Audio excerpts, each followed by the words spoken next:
இன்றைக்கு அதிமுக ஆட்சி இருந்தது. அம்மா முதலமைச்சர் இருந்த பொழுது தானே புயல் வந்தது.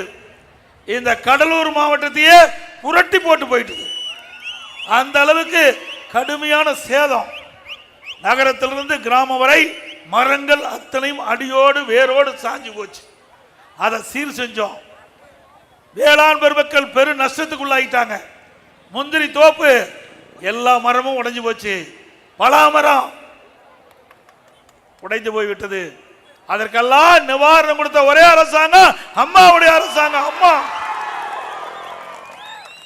இன்றைக்கு அந்த முந்திரி தோப்பில் இருக்கின்ற மரங்களை எல்லாம் அகற்ற வேண்டும் என்று விவசாயிகள் கோரிக்கை வைத்த உடனே அந்த மரங்கள்லாம் வெட்டி எடுக்கப்பட்டு, மாமரங்கள்லாம் வெட்டி எடுக்கப்பட்டு நிவாரணம் கொடுத்த ஒரே அரசாங்கம் அதிமுக அரசாங்கம், அம்மா அரசாங்கம். விவசாயிகள் மீண்டும் பயிர் செய்ய வேணும், அந்த முந்திரி தோப்பை உருவாக்க வேணும். அதற்காக முந்திரி நாத்துகளை கொடுத்து 4000 ரூபாய் ஒரு மரம் வளர்த்துறதுக்கு ஒரே அரசாங்கம் அதிமுக அரசாங்கம் தான் கொடுத்தது. வேளாண் பெருமக்களை வாழ வைத்தது, விவசாயிகளை வாழ வைத்தது. விவசாய தொழிலாளி அவளுக்கு விலையில்லா கறவை மாடு, விலையில்லா ஆடு, விலையில்லா கோழி எல்லாமே நிறுத்திட்டாங்க. இதில் என்ன பாவம் செஞ்சாங்க? ஏழைகள், கிராமத்திலே வாழுகின்றவர்கள் இரவென்றும் பகலென்றும் மழையும் வெயிலையும் பொருட்படுத்தாம இந்த வெயில்ல உழைக்கின்ற அந்த பெண் தொழிலாளிகளுக்கு கறவை மாடு கொடுத்தோம், விலையில ஆடு கொடுத்தோம், நான் வந்து பிறகு கோழி கொடுத்தோம். அதையும் நிறுத்தப்பட்டு விட்டது. மீண்டும் அம்மாவுடைய ஆட்சி மலர்ந்தவுடன் அந்த ஏழை பெண் தொழிலாளிகளுக்கு விலையில கறவை மாடுகள் கொடுக்கப்படும், ஆடுகள் கொடுக்கப்படும். நீ எதை நிறுத்தினியோ அதெல்லாம் நாங்கள் கொடுப்போம். அதிமுக ஆட்சியில் மக்கள் நலன் சார்ந்த திட்டத்தை நிறுத்தினதை மீண்டும் தொடருவோம். தாலிக்கு தங்கம், அது என்ன உனக்கு கஷ்டமா இருந்தது? இன்றைக்கு திருமண வயது அடைகின்ற பொழுது பொருளாதார சூழலின் காரணமா திருமணம் தடைபடுகிறது. ஏழை குடும்பத்தில் பிறந்த பெண்கள் உரிய நேரத்தில் திருமணம் செய்ய வேண்டும் என்பதற்காக அம்மா அற்புதமான திட்டத்தை கொண்டாந்தாங்க. 25,000 50,000 திருமண உதவி திட்டம். தாலிக்கு தங்கம் 1 பவுன் கொடுத்தோம். கொடுத்தங்களா இல்லையே? சொல்லுமா. இப்ப நிறுத்திட்டாரு. இது நியாயமா? ஏழைகள் என்ன பாவம் செஞ்சாங்க?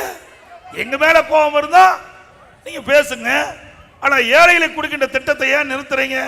மீண்டும் அம்மாவுடைய அரசு மலர்ந்தா இந்த திட்டம் தொடரும். அது மட்டும் இல்ல, இன்றைக்கு இந்த கடலூர் மாவட்டம் வேளாண் பெருமக்கள் இறந்த மாவட்டம். அதை நம்பி விவசாயி இருக்கிறாங்க, விவசாய தொழிலாளி இருக்கிறாங்க. இந்த ஆட்சி வந்த பிறகு விவசாயிகளுக்கு ஒன்றும் செய்யல, விவசாய தொழிலாளிக்கு ஒன்றும் செய்யவில்லை. விவசாயிகளுக்கு 2 முறை தொடக்க வேளாண் கூட்டுறவு சங்கத்தில் வாங்கிய கடன் தள்ளுபடி செய்த ஒரே அரசாங்கம் அதிமுக அரசாங்கம். விவசாய தொழிலாளிக்கு பசு வீடுகள் கட்டி கொடுத்தோம், உழவர் பாதுகாப்பு திட்டத்தில் உதவித்தொகை கொடுத்தோம். இந்த ஆட்சியில் அதையெல்லாம் நிறுத்தப்பட்டு விட்டது. மீண்டும் அம்மாவுடைய ஆட்சி மலர்ந்த பிறகு பசுமை வீடுகள் ஏழைகள் தேடி குடிசையை தேடி தட்டி கொடுக்கப்படும். அதிமுக ஆட்சி. அம்மா இருக்கும் போது தானே புயல் வந்தது, கடுமையா சேதம். சாதாரண குடிசையில் வாழ்கின்ற மக்கள்லாம் குடிசையெல்லாம் காத்து தூக்கிட்டு போயிட்டுது. அம்மா பார்த்தாங்க, கடலூர் மாவட்டம் குடிசையில்லா மாவட்டமாக உருவாக்கப்படும் என்று அறிவித்து 1000 கோடி கொடுத்து கிட்டத்தட்ட 90,000 வீடுகள் ஏழைகளுக்காக கட்டி கொடுக்கப்பட்ட ஒரே அரசாங்கம் அதிமுக அரசாங்கம். இப்படி ஏழைகள் எப்பொழுதெல்லாம் பாதிக்கிறார்களோ, மக்கள் எப்பொழுதெல்லாம் பாதிக்கிறார்களோ அப்பொழுது ஓடோடி வந்து உதவி செய்கின்ற அரசாங்கமாக அனைத்து இந்திய அண்ணா திராவிட முன்னேற்ற கழக அரசும் இருந்தது என்பதை நேரத்தில் நினைவு கூற கடமைப்பட்டிருக்கிறேன். அது மட்டுமல்ல, ஸ்டாலின் போற பக்கம் பேசுறார், நான் 1000 ரூபாய் கொடுத்துட்டேன், 1000 ரூபாய் கொடுத்துட்டேன். எங்க 1000 ரூபாய் கொடுத்த? 28 மாசம் நாங்க போராடணும். தேர்தல் நேரத்தில் அனைத்து குடும்ப தலைவிக்கும் மாதந்தோறும் 1000 ரூபாய் உரிமை தொகை கொடுப்பேன் என்று உறுதிமொழி கொடுத்து பெண்கள் ஓட்டுகளை பெற்று ஆட்சிக்கு வந்தீங்க. ஏன் நிறைவேற்றல? 28 மாசம் தொடர்ந்து சட்டமன்றத்தில் பிரதான எதிர்க்கட்சி தலைவர் என்ற முறையில் ஸ்டாலினை வற்புறுத்தி கேட்டுக்கிட்டேன். எங்களுடைய சட்டப்பேரவை உறுப்பினர் பேசுகின்ற பொழுதெல்லாம் பெண்களுடைய கஷ்டத்தை உணர்ந்து ஏன் இந்த 1000 ரூபாய் உரிமை தொகை கொடுக்கல, கொடுத்தப்பட்ட வாக்குறுதியை நிறைவேற்ற நாங்க பேசணும். அதிமுக பொதுக்கூட்டத்தில் முழுவதும் பேசணும், பத்திரிகையில வெளிப்படுத்தினோம், ஊடகத்தில் வெளிப்படுத்தணும், அறிக்கை வாயிலாக வெளிப்படுத்தணும். கொடுக்கவே இல்லை. 28 மாதம் கழிச்சு தொடர்ந்து பேசுகிற காரணத்தினால ஏதாவது பெண்கள் இடத்திலிருந்து எதிர்ப்பு வந்து விடுமோ என்று அஞ்சி அப்புறம் தான் கொடுத்தான். பெண்களுக்கு இறக்கப்பட்டு கொடுக்கல, நாங்க வற்புறுத்ததுனால தான் உங்களுக்கு 28 மாசம் கழிச்சு அந்த 1000 ரூபாய் கொடுத்த முதலமைச்சர் இன்றைய முதலமைச்சர் ஸ்டாலின் அவர்கள். அது மட்டும் இல்ல, இப்போ சொல்றார் விட்டு போனவர்களுக்கு விதியை தளர்த்தி மேலும் 30 லட்சம் பேர் கொடுக்கறாங்க. எதுக்கு கொடுக்கிறாரு? திமுக மக்களிடத்தில் செல்வாக்கு இழந்துட்டாரு. அடுத்த ஆண்டு இன்னும் 8 மாசம் தான் இருக்குது. இந்த 8 மாசத்துக்கு பணத்தை கொடுத்து இந்த 30 லட்சம் குடும்பத்தில் இருக்கிற வாக்குகளை பெற்று திமுக மீண்டும் ஆட்சிக்கு வரணும், கொள்ளையடிக்க வேணும். இப்படி ஏமாற்று வேலை செஞ்சு 52 மாதம் கழித்து இப்பொழுது 30 லட்சம் பேரை நாங்கள் தேர்ந்தெடுத்து 1000 ரூபாய் மாசம் கொடுக்குறேன்னு சொல்றீங்களே, இது நியாயமா? இது மக்களை ஏமாற்றுவது இல்லையா? மக்களுக்கு இறக்கப்பட்டு கொடுக்கல, மக்கள் நன்றாக அந்த குடும்ப தலைவி குடும்பம் நன்றாக இருக்க வேண்டும் என்பதற்காக கொடுக்கல. அடுத்த ஆண்டு வருகின்ற தேர்தலுக்கு முன்கூட்டியே மாசம் மாசம் 1000 ரூபாய் கொடுத்து அந்த ஓட்டுகளை பெறுவதற்காக கவர்ச்சிகரமா அறிவிப்பு கொடுத்து தந்திரமா உங்களுடைய ஓட்டுகளை பெற இருக்கிறாங்க. உஷாரா இருங்க. அது மட்டும் இல்ல, எப்ப பார்த்தாலும் ஸ்டாலின் பேசுறாரு இந்தியாவிலேயே சூப்பர் முதலமைச்சர். எதுல? கடன் வாங்குவதில் சூப்பர் முதலமைச்சர். இந்த 1000 ரூபாய் கூட அரசாங்கத்தில் வருவாய் அதிகரிச்சு கொடுக்கல, கடன் வாங்கி தான் கொடுக்கிறார். இந்த கடனை எப்படி கட்டுறது? யாரு? உங்க மேலதான் வந்து சுமக்கும். நீங்க தான் அந்த வரி போட்டு அந்த வரியின் மூலமாக அந்த கடனை திருப்பி செலுத்த வேணும். இன்றைக்கு திரு ஸ்டாலின் வருவதற்கு முன்பாக 73 ஆண்டு காலம் எல்லா அரசாங்கம் நடந்தது. காங்கிரஸ் ஆட்சி, திமுக ஆட்சி, அண்ணா திமுக ஆட்சி, மீண்டும் திமுக ஆட்சி, அண்ணா திமுக ஆட்சி, மாறி மாறி ஆட்சி செய்தகள். 73 ஆண்டு காலத்தில் 5,18,000 கோடி தமிழ்நாட்டுடைய கடன் 2021ஆம் ஆண்டு. அதிலிருந்து திரு ஸ்டாலின் முதலமைச்சரான பிறகு இந்த 4 வருஷத்துல கடன் வாங்கினது 4,38,000 கோடி கடன் வாங்கியிருக்காரு. 4 வருஷத்துல 4,38,000 கோடி கடன் வாங்கியிருக்கிறாருங்க. இந்த ஆண்டு 25-26ஆம் ஆண்டு சட்டமன்ற தேர்தல் வருவதற்குள்ள 1 லட்சம் கோடி கடன் வாங்குவதாக திட்டம் தீட்டப்பட்டிருக்கிறது. அப்படின்னா 5,38,000 கோடி 5 வருஷத்துல கடன் வாங்கி இந்தியாவிலேயே கடன் வாங்குதல முதல் மாநிலம். கடன் வாங்குதல இதுக்காக கூட ஆட்சி கொடுத்தாங்க. ஏப்பா, இதுக்காக ஆட்சி கொடுத்தாங்க. பிறக்கிற குழந்தைக்கு முதலானது 1 லட்சம் கடன். குழந்தை பிறக்கும் போதே கடனோடு தான் பிறகுது. இப்படி கடன் மேல் கடன் வாங்கி மக்கள் மீது வரி சுமத்தி தான் இந்த கடனை திருப்பி அடைக்க முடியும். கடன் கொடுக்கணும் சாதாரண கடன் கொடுப்பது கிடையாது. உலக வங்கி பல்வேறு நாடுகள் இருந்து கடனை வாங்கி திட்டங்களை செயல்படுத்துறோம். அதற்கு வட்டி கட்ட வேணும், வாங்கின பணத்தை திருப்பி செலுத்த வேணும். எப்படி பண்ண முடியும்? ஏற்கனவே 5,18,000 கோடி கடன். இப்போ 5 வருஷம் நிறைவு பெறுகின்ற பொழுது 5,38,000 கிட்டத்தட்ட பாத்தீங்கன்னா எவ்வளவு? கிட்டத்தட்ட 10,46,000 கோடி என்று கருதுறேன். இப்படி கடன் மேல் கடன் வாங்கி நாட்டு மக்களை கடனிலே தத்தளிக்க விட்ட அரசாங்கம் திமுக அரசாங்கம். இது தேவையா? தேவைங்களா? இப்போ இந்த கடலூர் நகரத்தில் இதுக்கெல்லாம் வரி போட்டார். வீட்டுக்கு 100% வரி. 1000 ரூபாய் வீட்டு வரி கட்டினா இப்போ 2000 ரூபாய் கட்டணும். இங்க இருக்கிற கடைக்கு திமுக அண்ணா திமுக ஆட்சியில் 1000 ரூபாய் கடை வரி இருந்தா 180% உயர்த்தி 2,500 ரூபாய் கட்ட வேணும். கரண்ட் பில், கரண்ட் தொட்டா தான் ஷாக் அடிக்கும். கரண்ட் பில்ல கேட்டாவே ஷாக் அடிக்குது. திமுக ஆட்சியில் 52% கரண்ட் பில் உயர்ந்துட்டது. வருஷம் 5% கரண்ட் சார்ஜ் உயர்த்தப்படும் என்று அறிவிப்பு கொடுத்து 2 வருஷமா கரண்ட் சார்ஜை 10% உயர்த்திட்டீங்க. இப்படி ஆட்சிக்கு வந்த பிறகு மக்கள் மீது மிகப்பெரிய சுமையை சுமத்திட்டு இருக்கிறீங்க. குடிநீர் வரி போதாததுக்கு குப்பை வரியும் போட்டார். குப்பைக்கு கூட வரி போட்ட ஒரே அரசாங்கம் திமுக அரசாங்கம். இந்த அரசாங்கம் வேணுங்களா? மக்களை துன்பப்படுத்துகின்ற அரசாங்கம் தேவையா? அப்புறம் தேர்தல் நேரத்தில் சொன்னாரு, திராவிட முன்னேற்ற கழகம் ஆட்சிக்கு வந்தா கிராமப்புறத்தில் 100 நாள் வேலை திட்டத்தை 180 நாளாக உயர்த்தப்படும், அதில் பணிபுரிகின்ற ஊழியர்களுக்கு ஊதியம் உயர்த்து வழங்கப்படும் சொன்னாங்க. இப்போ ஏற்கனவே 100 நாள் வேலை செய்து வந்த அந்த தொழிலாளர்களுக்கு நாட்கள் குறைக்கப்பட்டு 50 நாட்கள் ஆகிட்டார். 100 நாள் கிடைத்திட்டு வந்த அந்த வேலை இப்போ 50 நாள் தான் கிடைக்குது. இதுதான் திமுக. சொன்னதை செய்யவே மாட்டாங்க.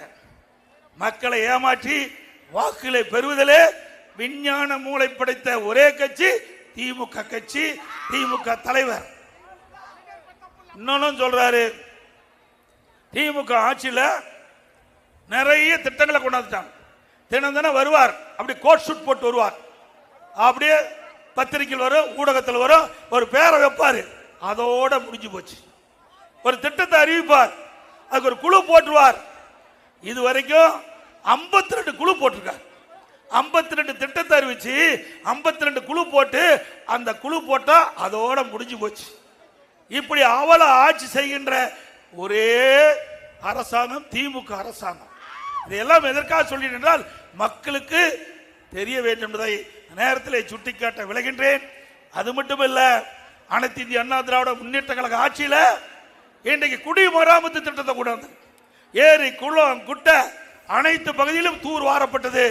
முழுக்க முழுக்க விவசாய பங்களிப்போடு அந்த ஏரி குளம் குட்டையில அழுகின்ற வண்டல் மண் விவசாயியுடைய நிலத்திற்கு இயற்கை உரமா பயன்படுத்திட்டது. ஒன்று ஏரி ஆழப்படுத்தப்பட்டது, மற்றொன்று விவசாயியுடைய நிலம் பண்படுத்தப்பட்டு விளைச்சல் அதிகமாக கிடைச்சது. இப்படி அற்புதமான திட்டத்தை கொண்டு வந்தோம், அதையும் கைவிட்டுட்டாங்க. ஏன்னா மழை காலத்தில் பெய்கின்ற நீர் சேமித்து வைக்கணும், அப்பதான் விவசாயம் செழிக்கும், குடிப்பதற்கு தேவை நீர் கிடைக்கும். இதெல்லாம் அதிமுக ஆட்சியிலே நாங்கள் நிறைவேற்றப்பட்ட என்ற செய்தியை நேரத்தில் தெரிவிக்க விரும்புகிறேன். இதுல தான் எப்படின்னா, அவருடைய மகன் திரு உதயநிதி அவர்கள் ஒரு திரைப்பட விநியோகஸ்தர் வச்சிருக்கார், ரெட் ஜெயிண்ட் மூவிஸ் வச்சிருக்கார். அவர் என்ன பண்றாரு, இந்த பட தயாரிப்புறாங்க பாத்தீங்களா, அதெல்லாம் அடிமாட்டு விலைக்கு வாங்கி வெளியிடுறது. அரசாங்கத்தை விட்டு வைக்கல, திரைப்பட துறையை விட்டு வைக்கல. கிட்டத்தட்ட விற்பனை ஆகாம படம் தயாரிக்கப்பட்டு 120 படம் பெட்டியில தூங்குது. வித்தா எனக்கு தான் கொடுக்கணும், உதயநிதி ஸ்டாலின் என்னுடைய கம்பெனிக்கு தான் கொடுக்கணும், ரெட் ஜெயிண்ட் கம்பெனிக்கு தான் கொடுக்கணும் அப்படின்னு சொல்லி 12 கோடிக்கு படம் தயாரிச்சிருந்தா 8 கோடி கேட்கிறாங்க. எப்படி கொடுப்பாங்க? பெரும் நஷ்டமாயிரும். அதனால திரைப்படத்தையும் விட்டு வைக்கல. எதுலெல்லாம் கொள்ளையடிக்க முடியுமோ அதையெல்லாம் கண்டு கொள்ளையடிக்கின்ற கொள்ளை கூட்டம் திமுக அரசாங்கம் என்பதை நேரத்தில் நினைவு கூற வேண்டும். அதோட இன்னைக்கு எதுல பார்த்தாலும் கமிஷன், கலெக்ஷன், கரப்ஷன் எல்லா துறையிலும் நடக்குதுல்ல இல்லையா? உதாரணத்துக்கு இன்றைக்கு டாஸ்மாக் கடைக்கு போனா 10 ரூபா சேர்த்து கொடுத்தா தான் பாட்டில் கிடைக்கும். ஒரு நாளைக்கு 1.5 கோடி பாட்டில் விற்குது. அப்படின்னா இந்த மேலிடன்னு தெரியல. மாசத்துக்கு கிட்டத்தட்ட 450 கோடி, வருஷத்துக்கு கணக்கு போட்டுங்க 5400 கோடி. இந்த 10 ரூபா வசூல் பண்றதுலயே டாஸ்மாக் அந்த மேலிடத்திற்கு 5400 கோடி லஞ்சம் போயிட்டு இருக்குது. மிகப்பெரிய ஊழல். அண்மையிலே அமலாக்கத்துறை கண்டுபிடித்து சுமார் 1000 கோடிக்கு இதுவரை ஊழல் கண்டுபிடிக்கப்பட்டிருக்கிறது. மேலும் 40,000 கோடி இந்த ஆட்சி அமைந்த பிறகு இந்த துறையில் ஊழல் நடந்திருப்பதாக கணக்கிட்டு இருக்காங்க.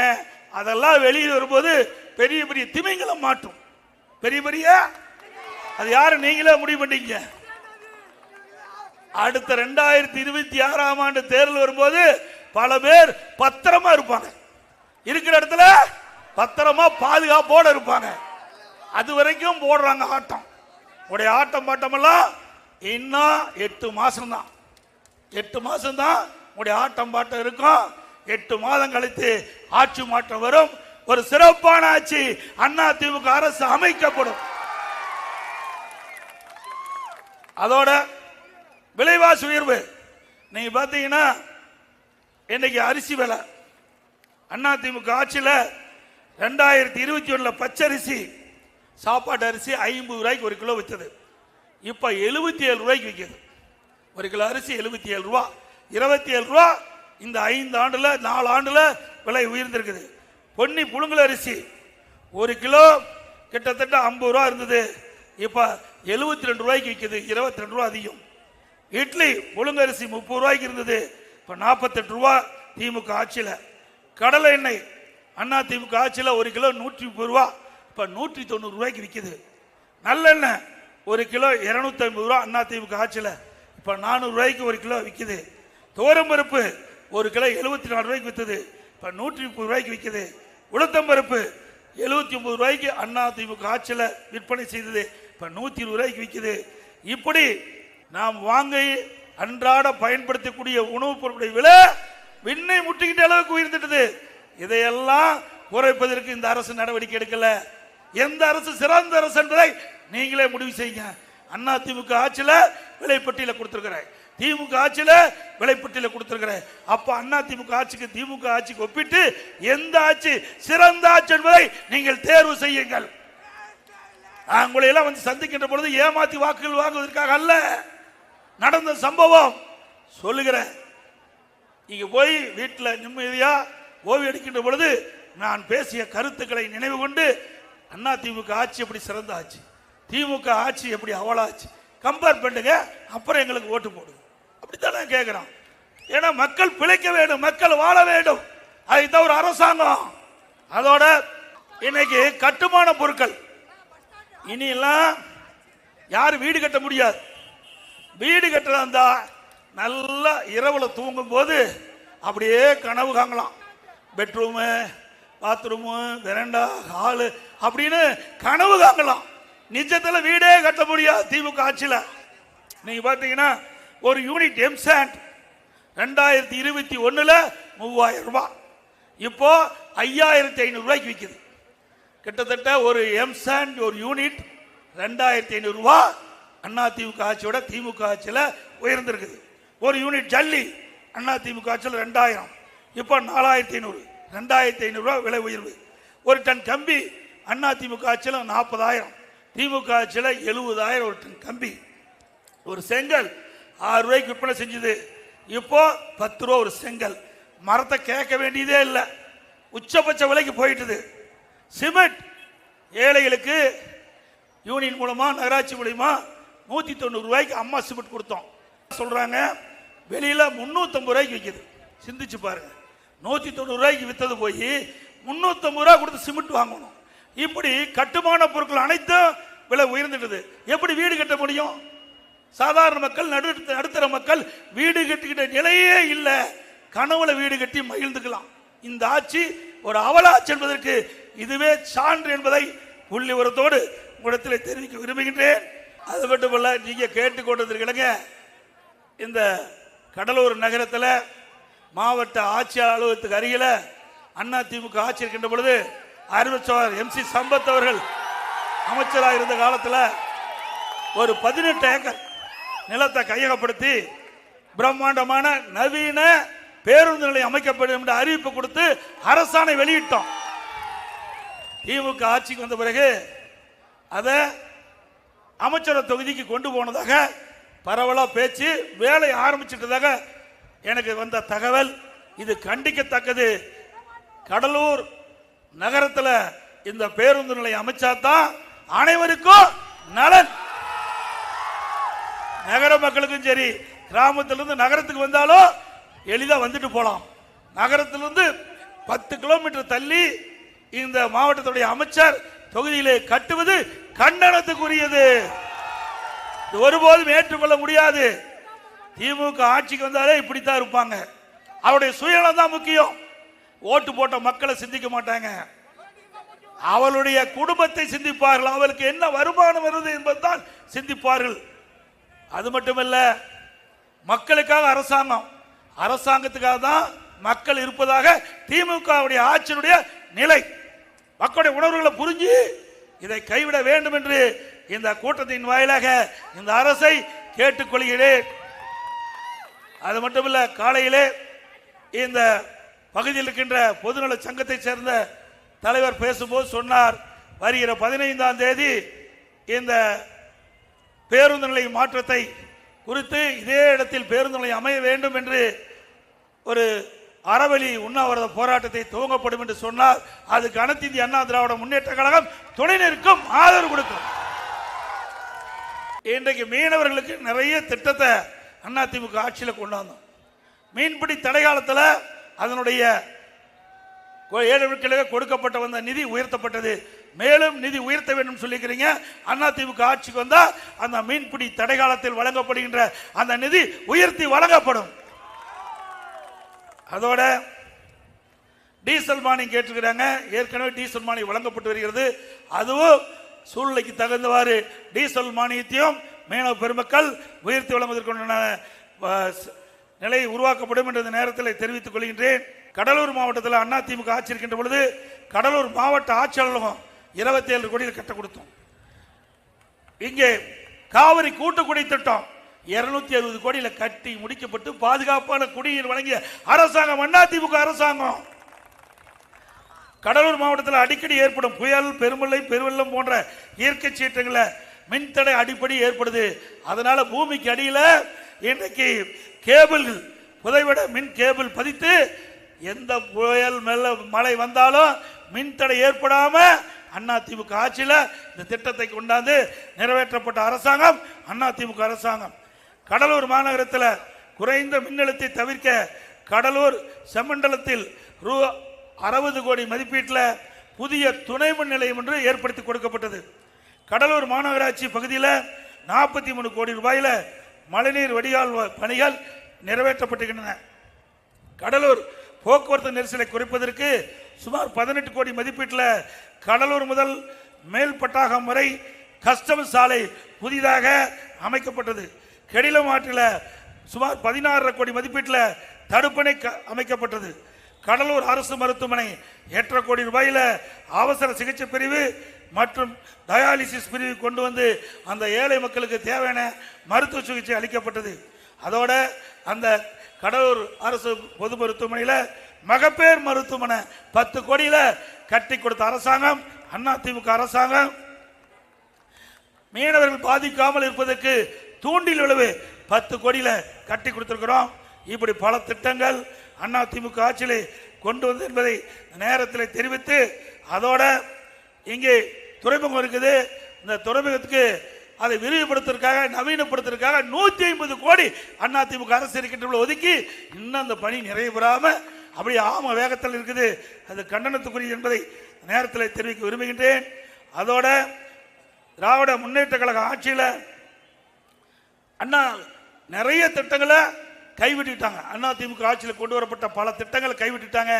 அதோட இங்கே தான் வேளாண் துறை அமைச்சர் இருக்கிறார். அவர் சட்டமன்றத்திலையும் தெரிவித்தார். அதோட திரு ஸ்டாலின் அவர்கள் திராவிட முன்னேற்ற கழக தேர்தல் அறிக்கையில் வெளியிட்டார்.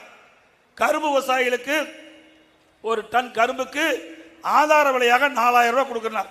கொடுத்தாங்களா? இல்ல. நெல்லுக்கு ஒரு குவிண்டாலுக்கு 2500 ரூபாய் கொடுக்கிறார். கொடுத்தாங்களா? இப்படி விவசாயிகளையும் ஏமாற்றிய அரசாங்கம் திமுக அரசாங்கம் என்பதை இந்த நேரத்தில் தெரிவித்து, அப்போ அடிக்கடி சொன்னாங்க, இப்போ உங்களுடன் ஸ்டாலின் இதுவரைக்கும் அவர் உங்களோட இல்லை, இப்பதான் அடுத்த வருஷம் தேர்தல் வர்றதுனால ஒரு நோட்டீஸ் அடிச்சு வீடு வீடா வந்து விரைவில் கொடுக்கிறாங்க. இப்பதான் மக்களுடைய ஞாபகம் வந்திருக்குது. 4.5 வருஷத்துக்கு பிறகு உங்களுடைய ஸ்டாலின் என்று ஒரு பிட் பேப்பர் அடிச்சு அதில் குறிப்பிடுறார்.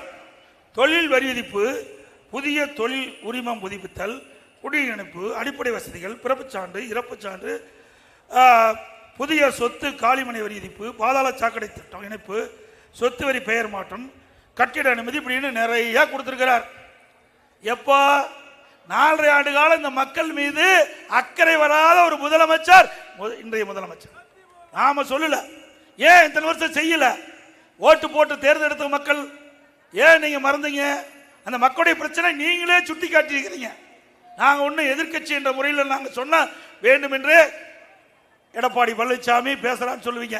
உங்களுடைய அடிக்கப்பட்ட இந்த விளம்பர நோட்டீஸ்ல இதையெல்லாம் கொடுத்திருக்கிறீங்க. அப்படின்னா 4 ஆண்டு காலம் இந்த மக்கள் இந்த அடிப்படை வசதிகள் எல்லாம் இல்லாம துன்பப்பட்டு வந்திருக்கிறார் என்பதை திரு ஸ்டாலினே ஒத்துக்கிறார். 4 வருஷம் கண்டுக்கல. இப்போ அடுத்த ஆண்டு தேர்தல் நடைபெற காலத்தில் இதை எப்படியாவது பேசி தந்திரமா ஓட்டுகளை பெறுவதற்காக திரு ஸ்டாலின் அரங்கேற்றிட ஒரு நாடகம்.